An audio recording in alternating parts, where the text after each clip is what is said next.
Hello students, this is the 19th lecture of Electronic Measurement 1. In this session, we will discuss about three different types of instrument. First, electrostatic type, rectifier type and induction type. This is the last lecture of module 3rd. तो आइए सबसे पहले हम लोग electrostatic instrument के बारे में देखते हैं। इलेक्ट्रोस्टैटिक नाम से ही यहाँ पे पता चल रहा है कि जो इसका वर्किंग होगा वो स्टैटिक चार्ज पार्टिकल्स पर वर्क करेगा। तो यहाँ पर जो हम लोग देखते हैं कि इसका जो वर्किंग प्रिंसिपल होता है वो इलेक्ट्रोड, वैसा इलेक्ट्रोड जिसमें चार्ज पार्टिकल कैरी करता है उसके अट्रैक्शन और रिपल्सन पर ये जो है इसका वर्किंग डिपेंड करता है। इलेक्ट्रोस्टैटिक टाइप इंस्ट्रूमेंट में जो इंट्रैक्शन होता है दैट इज़ अट्रैक्शन और रिपल्सन, वो जो है चार्ज पार्टिकल्स पर डिपेंड करता है और जो इलेक्ट्रोड्स होता है वो दोनों पर क्या होता है, अपोजिट चार्ज जो है वो कैरी करता है। ओके, तो इसमें क्वांटिटी हम लोगों को मेज़र करना होता है, उसके रेस्पेक्ट में एसी या डीसी वोल्टेज में वो चार्ज जो है क्या हो जाता है, वो कन्वर्ट हो जाता है। ओके, तो यहाँ पर जो इसका कंस्ट्रक्शन जो होता है वो दो तरह का होता है। पहला जो होता है कि दो प्लेट्स होता है जिसमें चार्ज, अपोजिट चार्ज या फिर अपोजिट पोलैरिटी का चार्ज जो है वो इसमें कंसिस्ट करता है और उन दोनों के बीच में क्या होता है, अट्रैक्शन होता है। ओके, तो अट्रैक्शन के वजह से जो है मूवेबल और फिक्स्ड प्लेट्स जो होता है वो मूवेबल जो प्लेट होता है वो फिक्स्ड प्लेट की तरफ बढ़ना चाहता है और वो तब तक फर्दर बढ़ता रहता है जब तक वो मैक्सिमम एनर्जी जो है स्टोर ना कर ले। ओके, दैट मीन्स कि यहाँ पर जो है डिस्टेंस दोनों के बीच का क्या होता है, घट जाता है। ओके, और जो हम लोग जो है रोटरी टाइप का इंस्ट्रूमेंट यूज़ करते हैं तो उसमें अट्रैक्शन और रिपल्सन दोनों होता है। जब दोनों प्लेट्स पर क्या होता है, अपोजिट चार्ज होता है। तो अब आइए सबसे पहले हम लोग लीनियर टाइप में देखते हैं। तो इसमें क्या होता है कि दो प्लेट होता है और प्लेट ए जो है पॉजिटिवली चार्ज है और ये एक फिक्स्ड प्लेट है और प्लेट बी जो है वो निगेटिवली चार्ज है और ये क्या है, मूवेबल प्लेट है और इस मूवेबल प्लेट से एक स्प्रिंग कनेक्टेड है जो कि इसको मूवमेंट को कंट्रोल करता है। ओके, तो जैसे ही हम लोग वोल्टेज अप्लाई करते हैं तो जो फोर्स ऑफ अट्रैक्शन है ए और बी के बीच में वो जनरेट हो जाता है और जो बी प्लेट है वो ए के डायरेक्शन में वो क्या करता है, मूव करता है तब तक जब तक वो मैक्सिमम फोर्स उस पर ना अप्लाई हो जाए। और यहाँ पर जो है दोनों के बीच में कैपेसिटेंस जनरेट होता है जिसका वैल्यू हम लोग यहाँ पर सी रखते हैं और इसका जो है यूनिट होता है फैराड। अब नेक्स्ट हम लोग देखते हैं रोटरी टाइप में। तो रोटरी टाइप में अट्रैक्शन और रिपल्सन दोनों होता है बट लीनियर टाइप में सिर्फ अट्रैक्शन होता है। तो यहाँ पर इसका जो वर्किंग है आप सिमिलरली अगर देखेंगे तो आपका जो है मूविंग आयरन इंस्ट्रूमेंट की तरह ही होगा कि जब प्लेट, मूवेबल प्लेट जो है फिक्स्ड प्लेट के पास पहुँचता है तो उसमें अट्रैक्शन जो होता है, अट्रैक्शन होता है और वहाँ पर इंडक्टेंस का वैल्यू क्या होता है, हाई होता है, इंडक्टेंस का वैल्यू लो होता है तो वो अट्रैक्ट करता है और जैसे ही मूवेबल प्लेट जब इन करता है तो वो लो रिलक्टेंस पाथ का जनरेट करता है और वहाँ पर क्या होता है, इंडक्टेंस का वैल्यू क्या होता है, इंक्रीज़ होने लग जाता है और उस इंडक्टेंस के इंक्रीज़ होने की वजह से फिर इन दोनों प्लेट्स में क्या हो जाता है, रिपल्सन होना शुरू हो जाता है। तो ये जो है रोटरी टाइप इलेक्ट्रोस्टैटिक इंस्ट्रूमेंट हो गया। अब आइए हम लोग जो है advantages of electrostatic type instrument का देखते हैं। तो जो है इसका जो यूज़ होता है वो एसी और डीसी दोनों में यूज़ होता है। ये इंस्ट्रूमेंट जो है वो लेस पावर कंज्यूम करता है, हाई वैल्यू ऑफ वोल्टेज को ये मेज़र कर सकता है। रोटरी टाइप इंस्ट्रूमेंट जो है वो लीनियर टाइप से यहाँ पर ध्यान देंगे जो 0.4 है वो 0.4 नहीं है, वो 0.3 का ही पार्ट है। तो यहाँ पर जो है हाई वैल्यू ऑफ वोल्टेज जो है वो रोटरी टाइप से जो है ज़्यादा एक्यूरेटली मतलब मेज़र होता है और लीनियर टाइप से वो क्या होता है, कम होता है measure. Okay, due to angular displacement occur between the fixed and moving plates. Okay, अब यहाँ पर है कि इसमें जो वेव फॉर्म और फ्रीक्वेंसी एरर है, क्योंकि अगर हम लोग सिग्नल चेंज करते हैं और फ्रीक्वेंसी को हम लोग वेरी करते हैं तो उसका जो है एरर जो है वो काफ़ी लेस आता है। यहाँ पर जो एरर स्ट्रे मैग्नेटिक फील्ड की वजह से कोई भी एरर यहाँ पर जनरेट नहीं होता है, क्योंकि यहाँ पर कोई भी एक्स्ट्रा मैग्नेटिक फील्ड जनरेट नहीं हो रहा, मैग्नेटिक फील्ड हम लोग प्रोवाइड भी नहीं करवा रहे हैं। और दूसरा कि यहाँ पर कंपोनेंट जो है वो बहुत कम कंपोनेंट्स यूज़ किया हुआ है। ओके, और उसके बाद जो है इसका जो इंस्ट्रूमेंट का डिज़ाइन होता है वो लार्ज वोल्टेज के लिए इसको डिज़ाइन किया जाता है। दूसरा कि इसका डिसएडवांटेज है कि ये भी नॉन यूनिफॉर्म स्केल जो है वो यूज़ करता है, इसमें भी नॉन यूनिफॉर्म स्केल यूज़ होता है। इसका जो है force of very small magnitude involve in instrument, इसमें जो है स्मॉल मैग्नीट्यूड के लिए फोर्स जो है वो कम लगता है, जिसके वजह से क्या होता है कि प्रॉपरली वर्क नहीं करता है। और इसका जो कॉस्ट होता है वो थोड़ा अदर इंस्ट्रूमेंट से हाई होता है, और इसका जो साइज़ है वो बहुत बड़ा होता है, ठीक है, लार्ज साइज़ होता है। अब हम लोग जो है दूसरे इंस्ट्रूमेंट के बारे में बात करते हैं, जो कि रेक्टिफायर टाइप इंस्ट्रूमेंट है। और इस इंस्ट्रूमेंट का जो यूज़ होता है वो एसी वोल्टेज करंट का यूज़, एसी वोल्टेज और करंट को रेक्टिफाई करके जो है हम लोग डीसी में कन्वर्ट करके उसका यूज़ जो है हम लोग पीएमएमसी के हेल्प से करते हैं, मेज़र जो है पीएमएमसी के हेल्प से करते हैं। तो यहाँ पर जो आप लोगों का जो पीएमएमसी है ये आप लोग का डीआरसनवेल ही यूज़ होता है। यहाँ पर जो आउटपुट आता है वो बहुत एक्यूरेट और मतलब बहुत फास्ट आता है, क्योंकि पीएमएमसी जो है इलेक्ट्रोडायनामोमीटर और मूविंग आयरन के कंपैरिजन में बहुत हाईली सेंसिटिव होता है। तो यहाँ पर आपका जो रेक्टिफायर टाइप इंस्ट्रूमेंट होता है वो रेक्टिफायर के टाइप्स पर ही डिपेंड हो करके डिवाइड करते हैं। तो एक होता है हाफ वेव और एक होता है फुल वेव रेक्टिफायर सर्किट। तो यहाँ पर सबसे पहले हम लोग हाफ वेव रेक्टिफायर सर्किट में देखते हैं। तो this is the half wave rectifier circuit.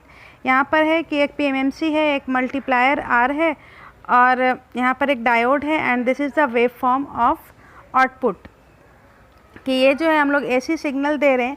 तो आप लोगों को पता होगा कि डायोड एक यूनी डायरेक्शनल डिवाइस है जो कि फॉरवर्ड बायस या फिर पॉजिटिव साइकिल में ये वर्क करता है और नेगेटिव साइकिल में ये वर्क नहीं करता है। तो यहाँ पर इसका हम लोग जो है वर्किंग देखते हैं। तो यहाँ पर वी एवरेज अगर हम लोग लेते हैं तो वी एवरेज यहाँ पर साइन वेव का यूज़ कर रहे हैं हम लोग, साइन वेव को इंटीग्रेट करते हैं।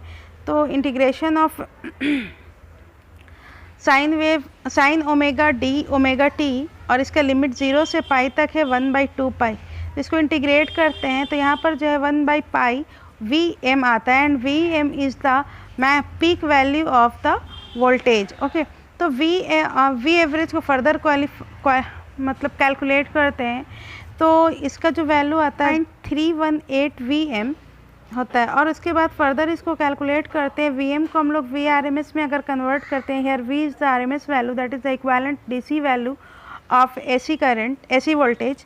तो उसका वैल्यू अगर लेते हैं तो वी एवरेज का जो वैल्यू आता है वो 0.45 वी आता है। दैट मीन्स कि यहाँ पर जो एवरेज वोल्टेज जो कैलकुलेट होता है वो 0.45 टाइम्स जो है डीसी के मतलब यहाँ पर जो एवरेज वैल्यू जो कैलकुलेशन आ रहा है वी एवरेज का, वो ये इंडिकेट कर रहा है कि जो सेंसिटिविटी है इंस्ट्रूमेंट का ये 0.45 टाइम्स ज़्यादा है डीसी से एसी में। ओके, अब हम लोग नेक्स्ट देखते हैं फुल वेव रेक्टिफायर।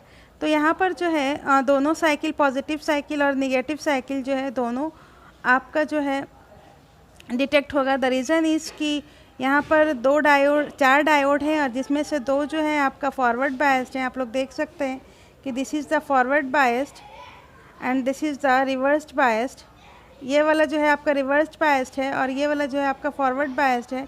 तो इन दोनों के वजह से क्या होगा कि दोनों साइकिल पे यहाँ पर जो है क्या होगा, करंट फ्लो होगा। तो यहाँ पर हम लोग जो है सिमिलरली वैल्यू कैलकुलेट करते हैं, बट यहाँ पर जो है 1/पाई वी एम आता है, और यहाँ पर क्या होता है 2/पाई वी एम वैल्यू आता है। और उसको हम लोग सिमिलरली उसी तरह से कैलकुलेट करते हैं। तो वी एवरेज का वैल्यू जो है 0.9 वी आता है। दैट मीन्स के 90% यहाँ पर जो सेंसिटिविटी होता है इंस्ट्रूमेंट का एसी में जो है वो 90% ऑफ डीसी है, मतलब कि एसी में इसका सेंसिटिविटी काफ़ी हाई है। ओके, तो ये आपका हो गया रेक्टिफायर टाइप इंस्ट्रूमेंट। अब नेक्स्ट हम लोग देखते हैं इंडक्शन टाइप इंस्ट्रूमेंट। यहाँ पर जो टॉर्क प्रोड्यूस होता है वो दो मैग्नेटिक फ्लक्स के बीच में जो है रिएक्शन होता है उसके वजह से होता है, बट ये दोनों मैग्नेटिक फ्लक्स के बीच में कुछ फेज डिफरेंस होता है, या फिर यहाँ पर क्या होता है कि जो रिएक्शन फ्लक्स होता है वो एसी मैग्नेट और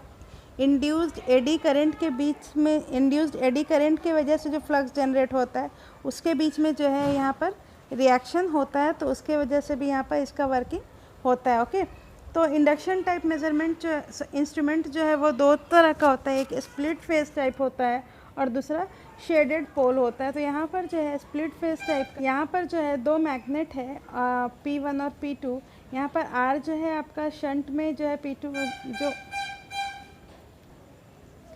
यहाँ पर जो P2 में जो फिक्स्ड वाइंडिंग है वो R से क्या है, शंटेड है। ओके, तो आइए हम इसका कंस्ट्रक्शन देखते हैं। तो यहाँ पर देखिएगा कि दो एसी मैग्नेट है P1 P2 यहाँ पर इमेज में, but this is the M1 and M2 और जो कि सीरीज़ में कनेक्टेड है।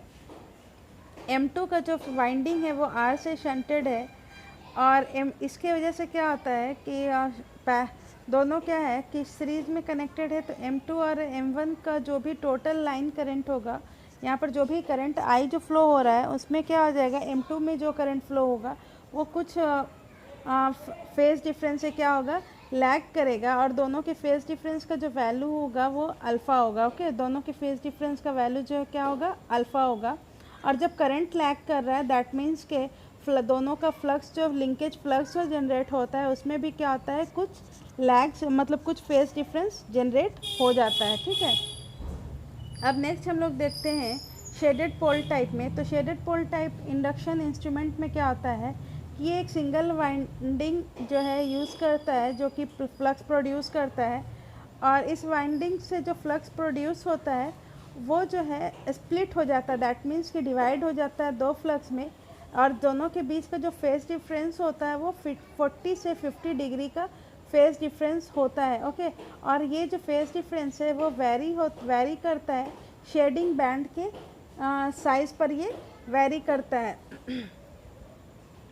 और इसको जो है हम लोग यूज़ बना सकते हैं, जो शेडिंग बनाते हैं वो वहाँ उसके लिए क्या होता है कि कॉपर स्ट्रिप का यूज़ करते हैं, जो कि आप लोग यहाँ पर देख सकते हैं कि कॉपर स्ट्रिप, दो कॉपर स्ट्रिप का यूज़ कर रहे हैं, and this helps at for the in the shading. Okay, तो इसी की वजह से क्या होता है, फ्लक्स डिवाइड हो जाता है। देखिए, the copper strip is placed around the smaller end to area of former by the slot. Smaller area पे क्या करते हैं हम लोग कि कॉपर का स्ट्रिप जो है वहाँ पर क्या करते हैं, इंसर्ट कर देते हैं, जिसकी वजह से क्या होता है कि copper shading band act as a short circuited for the secondary circuit.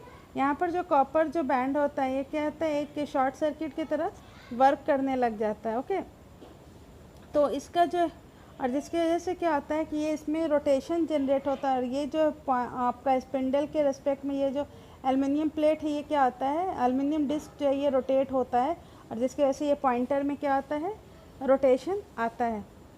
ठीक है, अब नेक्स्ट है इसका कि एडवांटेजेस और डिसएडवांटेज देखते हैं। तो यहाँ पर जो एडवांटेज होता है ये full scale deflection over the 300 degrees, इसका जो डिफ्लेक्शन होता है वो 300 डिग्रीज़ का होता है। इसमें जो डैम्पिंग होता है वो काफ़ी अच्छा होता है। इसमें एक्सट्रीम मैग्नेटिक फील्ड का इफ़ेक्ट बहुत कम होता है, क्योंकि यहाँ पर ऑपरेटिंग फील्ड जो है, क्योंकि यहाँ पर देख सकते हैं आप लोग कि डैम्पिंग जो है मैग्नेट के हेल्प से प्रोवाइड करा रहे हैं, और यहाँ पर फील्ड कॉइल जो है उसमें भी जब हम लोग इनपुट देंगे तो उसमें भी फील्ड जनरेट होगा। ठीक है, और यहाँ पर कंप्लीट जो है हम लोग फॉर्मर वगैरह जो है कंप्लीट मेटल यूज़ करें, जिसके वजह से यहाँ पे फील्ड जो है काफ़ी स्ट्रॉन्ग होगा। ओके, अब इसमें कुछ डिसएडवांटेज भी है कि यहाँ पर फ्रीक्वेंसी और टेम्परेचर के चेंजेस की वजह से यहाँ पर इफ़ेक्ट आ सकता है, क्योंकि हम लोगों को पता है कि फ्रीक्वेंसी का चेंज होगा तो रिएक्टेंस में वेरिएशन आएगा। ठीक है, उसकी वजह से करंट में चेंज होगा, और करंट के चेंज की वजह से भी एरर आ सकता है।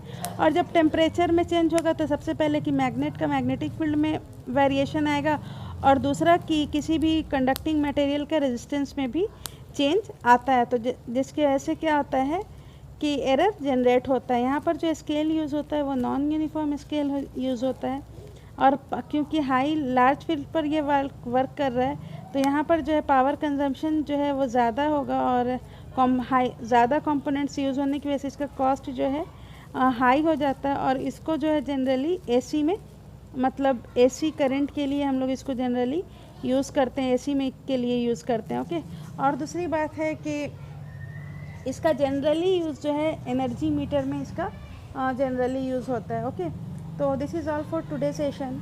Till then keep learning, keep watching. Thank you.